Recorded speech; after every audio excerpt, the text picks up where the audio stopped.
A ver, el tema minería en el Perú es un tema, es una papa caliente que cada vez, discúlpeme la expresión, se calienta más. O sea, cada vez más ese tema está tomando ribetes ya a ver, foco rojo, ¿ah? Foco rojo. ¿Por qué? Porque detrás de la buena voluntad de informales o de mineros artesanales que quieren de alguna manera hacerlo bien y acercarse a la formalidad, hay gente ligada a la minería armadas, no solamente con pistolas o metralletas, sino con una ideología nauseabunda que le va a hacer mal al país y que seguramente va a meter dinero negro en campañas relacionadas a, no sé si a un Antauro Humala, no sé si a un Vladimir Cerrón, o en todo caso a gente que quiere la destrucción del orden como está. Que finalmente, pues no sé si hay mucho orden, por toda la cantidad de cosas que nos están pasando necesitamos cambios, pero no los cambios que ellos están diciendo. No volvernos Cuba, ni tampoco volvernos Venezuela. Hemos invitado el día de hoy a Jorge Sottoyen, que es exdirector general de minería del Ministerio de Energía y Minas, un catedrático de la Universidad de San Marcos, que es experto en minería y que ciertamente tiene una opinión formada sobre la crisis en la minería en el país. Doctor Soto, ¿cómo está? ¿Qué tal? ¿Qué tal? Muy buenos días. Primero agradecer por la invitación a ti, Fabricio, y a todo el equipo de Betel, y siempre agradeciendo a Dios por darnos un día más de vida y poder contribuir algo con el país. Así es. Hemos preparado una nota sobre el tema que vamos a conversar, señor Soto. ¿Le parece si vemos esta nota relacionada con la minería en crisis, como un ministro como Rómulo Mucho ha sido censurado en medio de bloqueos de mineros ilegales de la celebración de gente ligada a la minería ilegal, incluso celebrando que Mucho haya salido? La vemos y continuamos. Correcto. Adelante, por favor. Mientras que no hay solución, vamos a permanecer acá. Así que sea Navidad, lamentablemente pasaremos sin nuestros hijos. Pero esto va a ser gracias a la presidenta, al gobierno y a los congresistas. Como lo ha podido escuchar, en medio de las intensas protestas de mineros informales, el Congreso tarda en presentar propuestas claves para la reactivación de la minería en el país. Se proponen leyes para extender hasta el 2027 el Registro Integral de Formalización Minera, también conocido como REINFO, con el objetivo de reestructurarlo y garantizar su efectividad. Pero realmente, ¿serían efectivas estas medidas? La minería del oro, entre formales e informales, más o menos se maneja como 4.000 millones de dólares, y de los cuales los ilegales son aproximadamente 1.000 millones. 1.000 millones es mucho dinero. El narcotráfico maneja 800. Entonces, manejar eso en este contexto, que ya faltan menos de 2 meses para que acabe el año, y pretender ponerse duros, va a ser impracticable. Se reacciona tarde. Frente a esta cuantiosa cantidad, el protocolo de activar una oportunidad para que el Estado compre el oro a las empresas mineras garantizaría una fuente de ingresos legítima para los mineros. Mire, hay que sentarse y estudiar los pros y contras. Ahora es imposible en este momento darle una... Suena bonito, ¿no? Pero significa pues abrir otro espacio de corrupción. El presupuesto, cuando yo estuve en el aparato público, eran 35.000 millones. Hoy es 8 veces más. La propuesta incluiría medidas para que los mineros con REINFO vigente actualicen su información en 3 meses, mientras que aquellos con REINFO suspendido tengan 6 meses para regularizar su situación. Esta extensión del plazo responde a las protestas de los mineros informales que desde hace días bloquean rutas importantes del país. Los mismos que no ven viable la ley MAPE. La ley MAPE, pero el MAPE también no resuelve nada en la práctica. Y el problema es esta visión de que los problemas de los peruanos los resuelve el Estado. Ese es el problema. Los problemas de los peruanos los resuelven los peruanos con el apoyo del Estado. Una de las claves de esta propuesta es que al formalizar a los mineros y ofrecerles una opción legítima para comercializar su oro, se reduciría el impacto ambiental y la minería ilegal, ayudando a una economía más sostenible con una regulación clara y un protocolo de compra estatal del oro. El Perú así podría aprovechar el recurso de manera responsable, beneficiando a las comunidades mineras y contribuyendo al desarrollo económico del país. Bien, bueno, a ver, Estamos con Jorge Soto Yene, ex director general de minería del MINEN, catedrático de la Universidad de San Marcos, experto en minería. Lo primero que usted quiera decirnos, doctor Yen, sobre el desbarajuste, a ver, el problemón que que la minería nos está trayendo al país, sobre todo la minería como la entienden algunos levantiscos y bloqueadores de carreteras. A ver, veamos. Primero tenemos que considerar que la minería es el pan de cada día, se puede decir, del Perú. 65% de las exportaciones es por la minería. El PBI, 10% gracias a la minería. El canon minero, ahorita en los últimos 10, 15 años, bordea casi 100.000 millones de soles que se han transferido el 50% a las regiones, desde el punto de vista formal. Si nosotros nos vamos un poco al área informal, se establece entre 5 a 6.000 millones de dólares, que mueve la minería entre informal y ilegal. Ese es el tema. Ahora, un punto interesante que hay que ver, ¿qué ha pasado en el gobierno, esto, sobre todo Ministerio de Energía y Minas, y con la censura del ministro Rómulo Mucho? Lógicamente que para nadie del ámbito minero y el ámbito profesional es bueno de que censuren a un ministro, lógicamente, pero hay cosas que se tienen que detallar y mejorar desde el punto de vista técnico. Yo entiendo muy bien que se ha elaborado una ley MAPE, tiene ciertos matices que podrían ayudar, pero hay que ver bien el tiempo en que demanda aplicar una nueva ley.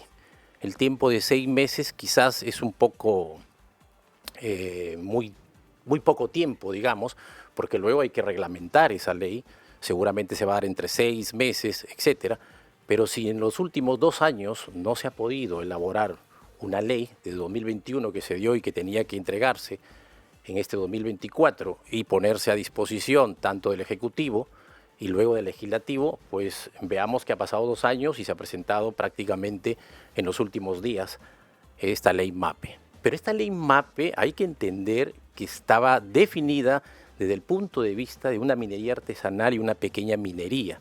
No estaba definida desde un punto de vista de ilegalidad. Ok. ¿Correcto? Entonces, desde el punto de vista formal, hay que ver 2 temas. Uno es la parte que tú redactas dentro de la institución, un documento legal, y hay que ver la realidad que tú tienes afuera. Y dentro de la realidad que está afuera, de todos los mineros, me refiero a los que están en proceso de formalización, más no a los ilegales, Sí. que hay que entender que los ilegales, muchos analistas, lógicamente, y me incluyo en ellos, de que no estamos de acuerdo que haya esta ilegalidad, porque los ingresos son mayores que el tráfico ilícito de drogas, etcétera. Pero lo que queremos es que si tenemos ahorita cerca de 87.000 mineros en proceso de formalización y que en los últimos años solamente se han formalizado 2.000, pero no le hemos dado la importancia de vida a estos 2.000. Más o menos, si uno multiplica 2.000 formalizados que procesen 100 toneladas al año con una ley de media onza, porque las leyes de los pequeños mineros informales están en el orden de 1 onza hacia arriba, con un precio de 1.200 que se le puede pagar por la maquila, estamos hablando alrededor de 2.500 millones de dólares al año que los que están en proceso de formalización ingresan a la economía del país. O sea, hay que ver primero las cosas positivas que se tienen. ¿Qué debemos hacer y trabajar todos en este contexto? Porque la ley MAPE que queramos implantar desde cualquier contexto, se necesita verdaderamente una discusión técnica a todo nivel. ¿Y qué significa técnica a todo nivel? Significa que participe la sociedad civil en su conjunto. ¿Cómo? ¿De qué manera puede participar? A ver, tenemos instituciones, Colegio de Ingenieros, tenemos Instituto de Ingenieros de Minas, Sociedad Nacional de Minería y Petróleo, tenemos las mismas federaciones de mineros formales que tienen que estar presentes, los formales, y aquellos que están en el proceso de formalización para escuchar y que ya muchos conocemos cuáles son los errores que se tienen y que debemos trabajar en conjunto para dar una sola norma que permita la formalización total que se requiere de los 87.000 y pico mineros. Estamos con Jorge Soto, exdirector general de Minería del MINEM, catedrático de la Universidad Nacional Mayor de San Marcos, alguien que sabe del tema. La pregunta, a ver, muchas personas están diciendo, señor Soto, que el problema de eso al final es el oro. A ver, ¿qué se hace con el oro? ¿Ok? ¿A dónde va? Seas formal, informal, ilegal, artesanal, como quieras. Al final el tema es ese oro, ¿a dónde va? ¿Qué se hace con ese oro? ¿A dónde se vende? ¿A dónde no se vende? Algunas personas están diciendo lo que debería ocurrir es que el Estado debería comprar el oro y para evitar que este oro salga pues, a Bolivia, o sea, etcétera. ¿Esa puede ser una respuesta? Bueno, a ver, veamos. En 1950 el Quizás es código... muy ingenua la pregunta. No, está correcta. Yo creo que pero hay que ver el contexto general. 1950, Código de Minería. En el año 92, el decreto supremo, el 014-92, que establece el texto único ordenado de la Ley General de Minería. Y venimos así avanzando con una legislación. En el 014, el artículo 91 y 92 ya, de esta norma establecía lo que era pequeña minería y minería artesanal, estableciendo lógicamente los rangos de producción. Exacto. Y de quiénes, cuántas concesiones, etc. Allí tenías un precio de oro que no pasaba de los $200, ¿correcto? O sea, no había minería informal ni ilegal, porque $200 no te paga nada. Si uno analiza en los últimos 40 años, el precio del oro ha venido creciendo enormemente, que de $200 subió a $272. ¿$200 cuánto? La onza. La onza, ok. Subió a $272 en el año 90, cuando viene el boom minero en el país, que él lo da el presidente de ese momento, Alberto Fujimori, y se abre la economía al mundo.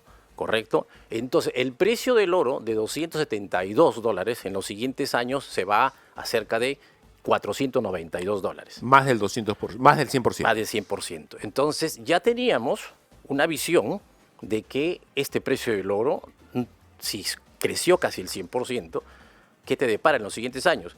Recordemos que el Estado trabaja con planes a nivel a 30, 40, 50 años, y ahí hay un tema que no se visualizó seguramente cuánto crecería el precio del oro.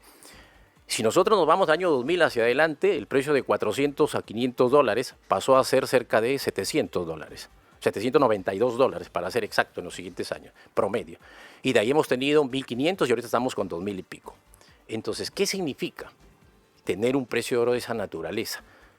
Que conociendo de que el país tiene un batolito de la costa, ¿no es cierto?, que nace desde Venezuela, atraviesa Colombia, Ecuador y pasa por el Perú y se divide entre Chile y Argentina, la parte más importante de la geología en el mundo, en Sudamérica, es Perú. En cuanto a oro. En cuanto a oro. O sea, la mayor cantidad de cerros que tienen oro están en Perú. Es en el Perú. Entonces tienes todo el batolito de la costa, tú te vienes desde Cajamarca, desde Piura, vienes bajando, encuentras sobre en Cajamarca, sigues bajando Ancas y te vas al sur y tienes Arequipa, Moquegua y Tacna. Oro y cobre. Sin contar lo que hay en la selva, en Madre de Dios y todo lo demás. Eso es muy importante, Fabricio. Hay que considerar que hay dos tipos de minería allí. Una minería filoniana, que se explota en los cerros, donde el consumo de agua es mínimo. Okay, la que rompe los cerros. La que rompe los cerros desde un punto de vista según el tamaño, y cuando son pequeños mineros, el tamaño de explotación es mínima, muy, muy pequeña.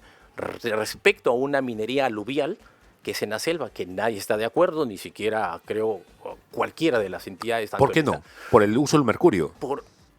Muy en particular en el uso del mercurio, sino que la depredación de la selva es demasiado amplia. Ah, ok. Ya, entonces hay que tener bastante el espacio que utilizas. O sea, las consecuencias son demasiadas como para el oro que se saca. Exactamente, porque ahí vas a encontrar un oro diseminado, ya muy fino, y eso te demanda pues una secuencia de movimiento de suelos inmensa, que lo que haces es destruir parte de la selva. Entonces, ¿el Estado está capacitado para comprar ese oro que sale de los cerros, que atraviesa la sierra y la costa, o no? Es un buen punto.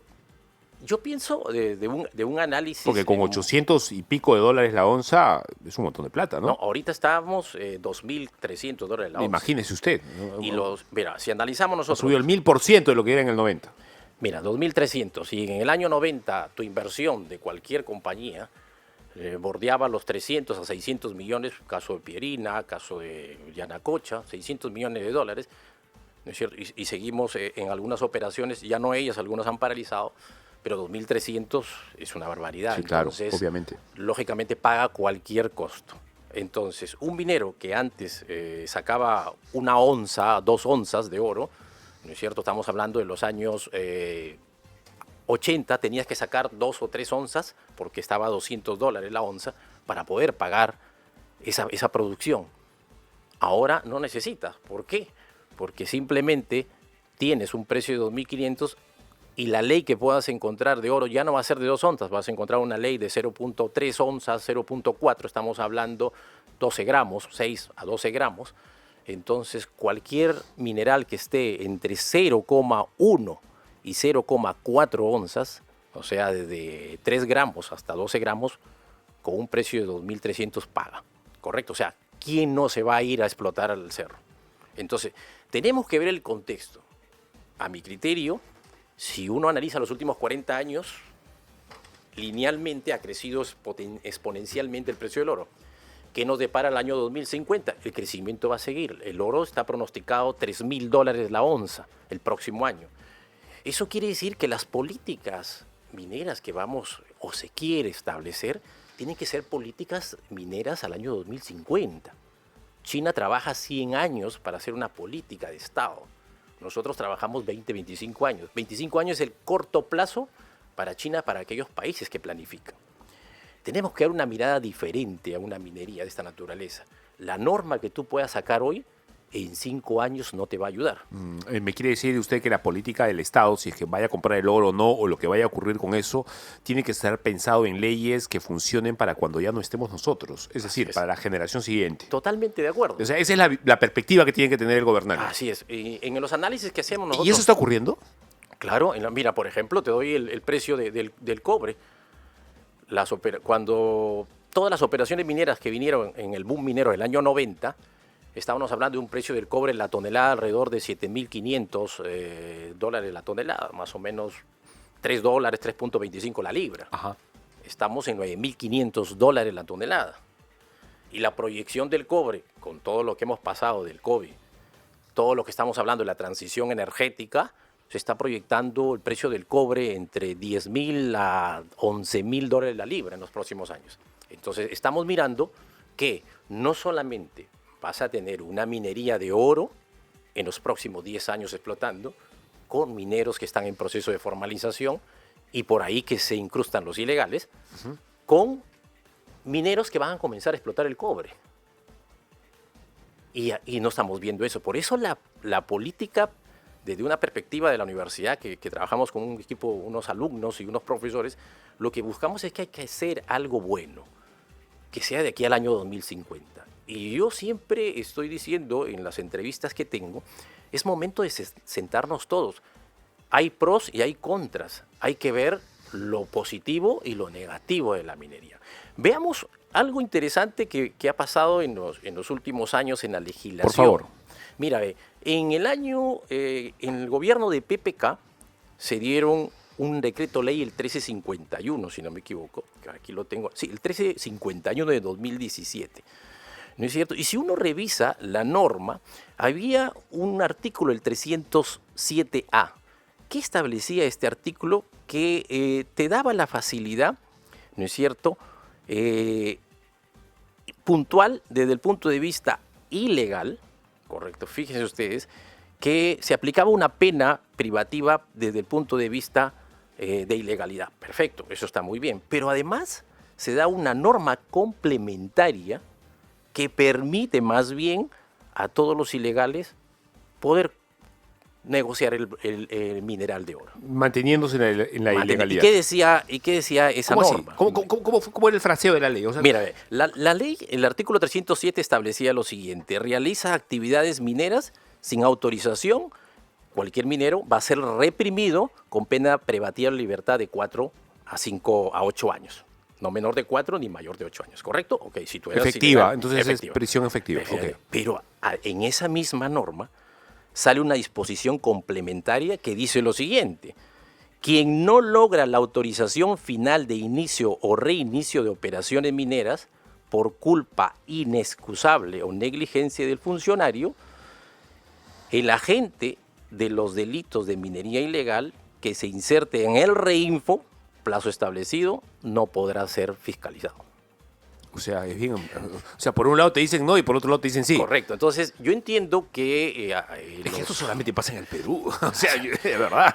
y yo entiendo, hay un tema, se trató de hacer algo bueno, estamos de acuerdo, la parte legal, pero siempre en el contexto del análisis de la universidad nosotros pensamos que hace falta la parte técnica.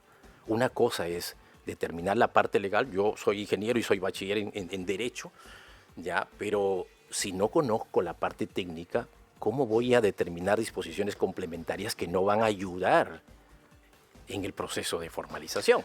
A ver, estamos con Jorge Soto Yen, exdirector general de minería del MINEN, del Ministerio de Energía y Minas, y experto en minería, por supuesto, 11:20 aquí en Hora Punta, en Betel Radio 100.1 FM. ¿Cuáles han sido los errores de Rómulo Mucho, doctor Soto? Y en todo caso, ¿cuáles son los méritos que ha tenido él? Mira, yo en verdad para decir de errores creo que somos perceptibles en mejorar las cosas.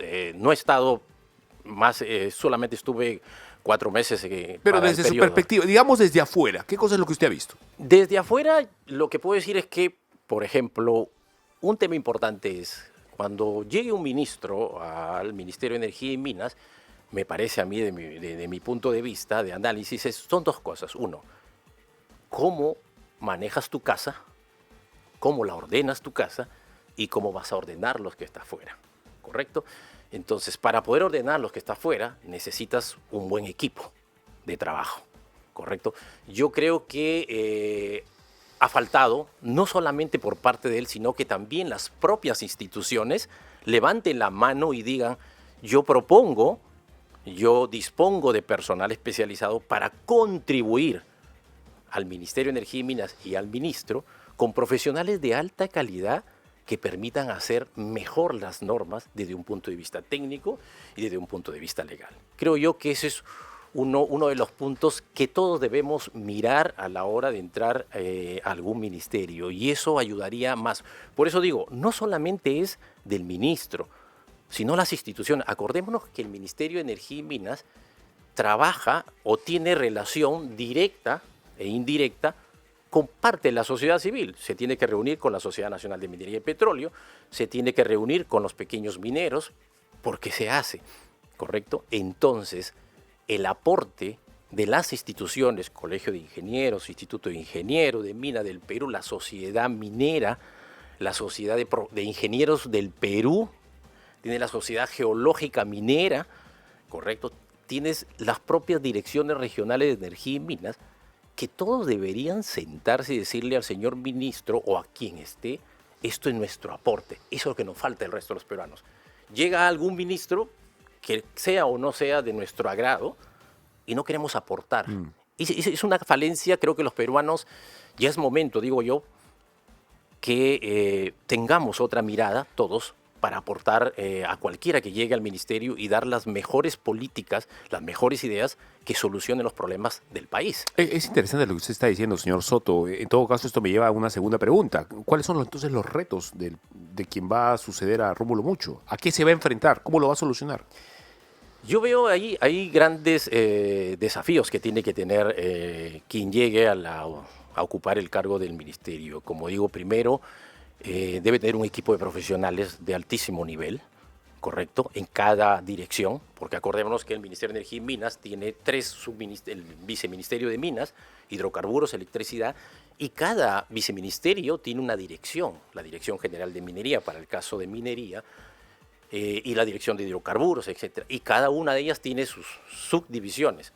Entonces, los puestos importantes son los puestos de confianza, que son las personas líderes, que son las que definen parte de esa política transitoria que llega hasta el ministro. A ver, me imagino que una de las primeras cosas que va a tener que hacer ese nuevo ministro, quien sea, es ver el tema rápido de los bloqueos, ¿no? O sea, no podemos tener al sur desconectado, amputadas las carreteras como están ahora. Hay algo que hacer ahí. No, lógicamente, pero mira, lastimosamente, si nos damos cuenta nosotros, cada día nos gana más la minería informal e ilegal. Sí, nos claro, está superando a los mineros formales. O sea, eso es perdóneme, señor Otto, lo que están haciendo ahí en la carretera los mineros, correcto, sus pedidos pueden ser muy escuchables. No sé si buenos o malos, pero por lo menos atendibles. pero es un delito bloquear carreteras en el Correcto, Perú. ese es un delito que lógicamente Y está la policía no depuesto está haciendo en la ley. nada con eso. Ese es un tema, como tú lo dices, de la policía que esperamos que se llegue a concretar, porque la ley está bien clara. O sea, Porque la policía quita a unos de la carretera y por detrás vienen otros y es lo mismo, es como una burla al final. Así es. Entonces, lo que se le pide aquí también a los mineros, a los mineros que están en proceso de formalización, que hay que entender que las carreteras no se pueden tomar y que hay que entender que en esa carretera hay ambulancias, hay personas, familias, hay niños, Alimentos que se están pudriendo, etcétera. Yo creo que allí es un poco de los líderes que deben también pensar en que esto afecta a todo el país. Pero veamos algo importante antes que la idea se me vaya. Lógicamente que es una pena, yo también para mí no es bueno que haya salido el ministro Rómulo Mucho, en verdad, podía hacerse mucho más, lógicamente, pero bueno, ya está hecho. ¿Qué se debe hacer ahora? Si nosotros nos damos cuenta que la ley MAPE que se acaba de disponer va a decantar por lo menos más de un año y medio, entonces por secuencia el reinfo va a seguir, o sea, no va a quedar otra alternativa y lógicamente le va a dar el tiempo que corresponde según el Congreso de la República, seguramente será 1 año, 2 años, pero ahora hay que tener una mirada, ok, eso se va a dar, o sea, no podemos nosotros tapar el sol con un dedo, va a ser difícil. Lo que debemos comenzar ya a trabajar es qué haremos en este año que nos van a dar los mismos del Congreso de la República ampliando el reinfo. ¿Qué debe hacer el gobierno en ese año? Exacto. Ya, ahí viene un tema bastante técnico. Porque eso además tiene otra cosa que ver. ¿Cómo le vas a dejar con el trabajo que hagas en este año el tema minería al que viene? A ver, déjaselo mejor, ¿no? No se lo dejes igual. Yo siempre me he ido a la parte técnica porque siempre he dicho, si en los años del Código de Minería de 1950, las normas que han sido hasta el año 92 fueron dadas por ingenieros de minas, no estoy en contra de los abogados, al contrario, porque también soy abogado, pero hay que entender que el ingeniero de minas que conocía la zona, cómo es la operación de una minera y qué es lo que se necesita y qué es lo que puede fallar, te delineaba la parte técnica y la área legal, lógicamente, venía el aporte, que es lo que corresponde dentro del ámbito normativo. Eso se ha dejado. Entonces, uno de los puntos interesantes que hay que ver es, si nosotros sabemos dónde están ubicados los mineros en proceso de formalización, hay que hacer una constatación. Y no lo digo yo, lo dice la ley. El 1351 y el 018 del 2017 te lo dice. Que el Ministerio de Energía y Minas o los entes fiscalizadores tienen que ir a verificar, punto número 1. Pero aquí van 2 cosas. 2P, que lo llamo yo, plan estratégico y presupuesto. La pregunta es, ¿se definió un plan estratégico a raíz de esta ley MAPE? Se tiene que todavía realizar. ¿Se tiene presupuesto? Tampoco. Entonces, una ley MAPE puedes aplicarla si no tienes un plan estratégico, un cronograma y no tienes un presupuesto. Es difícil.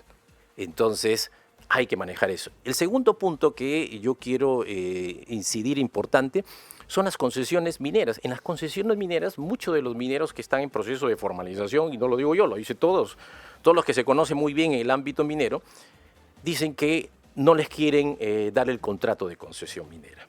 Algunos sí han dado el contrato y en buena hora hay empresas o ingenieros que son dueños de concesiones mineras y que les han facilitado los contratos a algunos mineros y por eso se han formalizado. Estamos hablando de los 2000 y pico mineros que se formalizaron.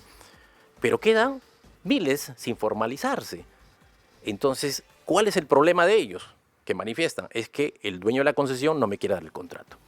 Entonces, sería idóneo que el INGEMEC, que es la institución, el Instituto Geológico Minero Metalúrgico, que ve el tema de concesiones, que está adscrito, que es parte del Ministerio de Energía y Minas, que ahí viene la voluntad política de una revisión de las concesiones mineras. ¿Y por qué lo digo? Por algo muy simple. En el año 90, antes del 90, el Perú no era elegible, difícil. Se dio este sistema de concesiones cuadrícula. Somos los mejores en Sudamérica, el sistema de cuadrícula, y eso lo debemos a muchos grandes profesionales que estuvieron ahí. Pero ya estamos en otras épocas, han pasado 30 años. Nuestro sistema es diferente. Nosotros mismos hemos cambiado. Nosotros mismos hemos cambiado. Seguramente tú habrás vivido lo más difícil, como yo, el terrorismo, etc. No tenemos, quizás poquísimo, pero las políticas económicas que se dieron, estabilidad jurídica, estabilidad tributaria, ¿no es cierto?, ya está en un sistema que es estable por más que pasen los presidentes que pasen, ¿correcto? Si es estable, por más 7 presidentes que hayamos tenido en este periodo, la economía sigue andando. Entonces, si la economía sigue andando, hay temas puntuales que sí podemos mejorar. El tema de las concesiones mineras. Un tercer punto que hemos analizado nosotros son las zonas económicas mineras de tratamiento de mineral. Es decir, Si nosotros nos vamos al sur del Perú, tenemos Chala. Y en Chala es prácticamente una zona económica minera. Tú encuentras alrededor, en una investigación que hice en el año 2017, cerca de 22 plantas de beneficio. es interesante lo que usted está diciendo, porque si hablamos de Chala, hablamos de, por supuesto, de Arequipa, Moquegua, etcétera, que son lugares mineros, pero también agrícolas. Sí. Y ahí tiene que haber Hay una convivencia. un mix, ¿verdad? Saludable, pacífico, ¿no? Debería haber, ¿no? Debería haber. Encuentras 22 plantas de beneficio, 12 formales y el resto informales. ¿Correcto? Pero tienes una data importante de cómo le llega el mineral. Sabrías de dónde viene el mineral, porque para el mineral de oro hay una trazabilidad y no Claro, es que más sea o un menos invento. sabes dónde están. Exactamente. Entonces, si queremos mejorar también para saber cómo traemos a los minerales o conocer dónde están los ilegales o los informales, por lo menos tienes que darte un año para no pelearte con ninguno. ¿Y por qué digo esto? Fíjense ustedes. Si el ministerio tiene 87,000 informales, se supone que se conoce dónde están las coordenadas y la ubicación de unos. Y si no se conoce, hay que ir a cada uno de ellos. ¿Cómo hace seguimiento, trazabilidad? Todos tienen un celular. Tú puedes hacer seguimiento desde el celular. Es decir, si tú, minero informal, estás en un punto, tú tienes que todos los días o cada semana de tu producción darme una señal de que sale tu mineral ahí. 2, ¿dónde va ese mineral que saca el minero? Porque un solo minero no va a traer el mineral hasta una planta de Chala. Entonces hay un acopiador, ¿no es cierto? Entonces el acopiador tiene que estar también en línea con el Estado. Me está llegando el mineral de A, B, C, D mineros. Es decir, el tema de las hormigas. La reina, todas llegan, ¿no es cierto?, donde la reina. Sí. Todos llegarán al área donde está el almacenamiento de mineral. Estos que almacenan el mineral tienen que acumular camiones para poder trasladar. No van a traer de un saco o de 5 toneladas, tienen que traer trailers de 30 toneladas. Entonces el acopiador lo lleva a una planta, pero ya tiene los datos de todos los mineros. O sea, puedes hacer una trazabilidad técnica. Entiendo. Eso es lo que necesitamos en el país. No solamente el Ministerio de Energía y Minas. Las regiones pueden ayudarte en eso siempre y cuando les des los recursos económicos que se requieren. Señor Jorge Soto Yen está con nosotros, exdirector general de Minería del Ministerio de Energía y Minas. Quiero comentar con usted la portada de Perú 21 del día de hoy. A ver. ¿La tenemos? ¿Sí? La portada de Perú 21 del día de hoy es interesante. Es esta que tengo acá aquí está, ¿ves? Dice, oro compra votos y aplaca voluntades. Voy a leer el texto interior, por supuesto, mientras la ponemos en pantalla. Dice, los mineros ilegales no pagan impuestos, ¿ok? Pero tienen sus bancadas en el Congreso. El dirigente de Franco Becker, seguramente usted ha oído hablar de él, está inscrito en Renovación Popular, y Adolfo Valverde, este muy conocido dirigente socialista, por supuesto, de Perú Libre.